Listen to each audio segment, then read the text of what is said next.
So here's something else I'm kind of curious about. It's been really cool to see how the education system has really embraced esports.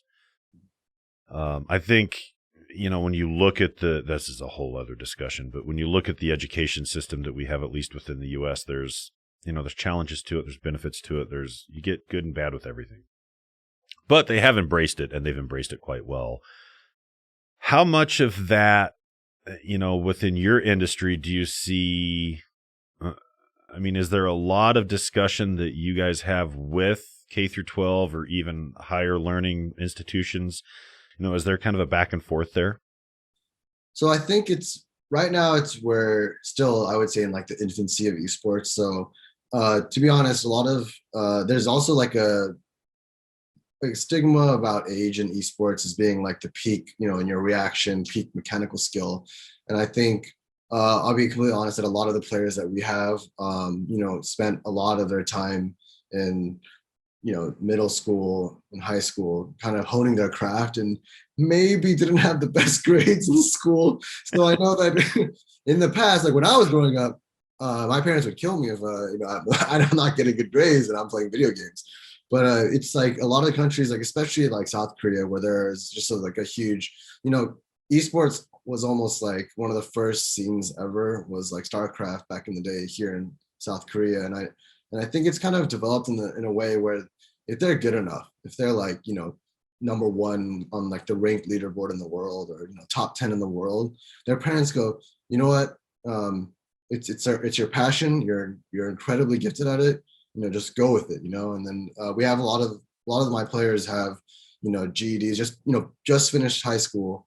Some of them are like we had like a handful that went to college for a couple of years, and then some of them went to like incredibly good colleges in their home countries. But just because like kind of the opportunity to be the best of the best happens while you're younger, a lot of them take that leap and kind of just go straight into it. It's like kind of similar to like a lot of the pro sports where like you want to, like basketball for example, you want to get out right away and just start. Sometimes when you're playing against the best in the world, you're also honing your craft a lot quicker as well. Yeah.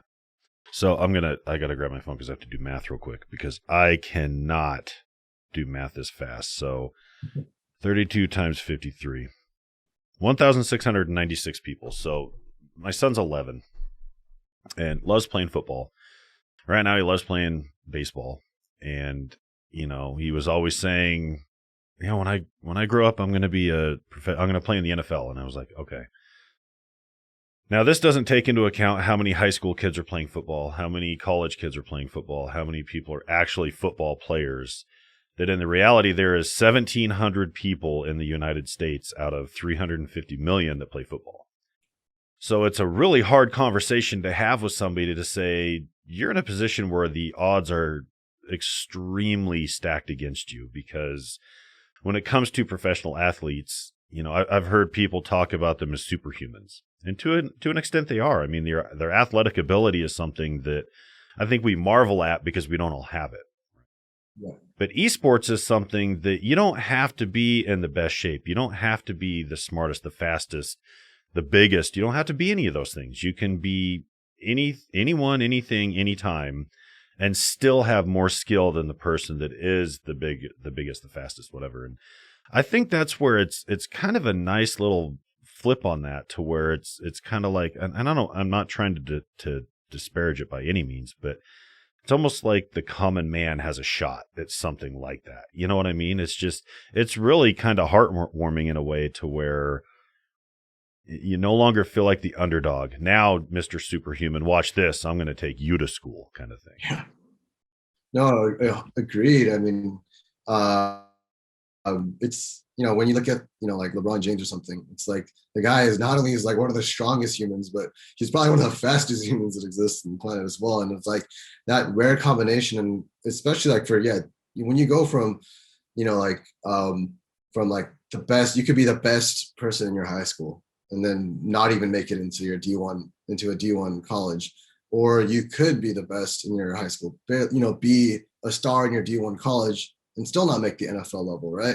And I think those are like extremely tough challenges. But I think interestingly, like pro sports have, or traditional sports have, like a lot of um, infrastructure at each level, where it's like very, obvious, where you can kind of gauge your skill.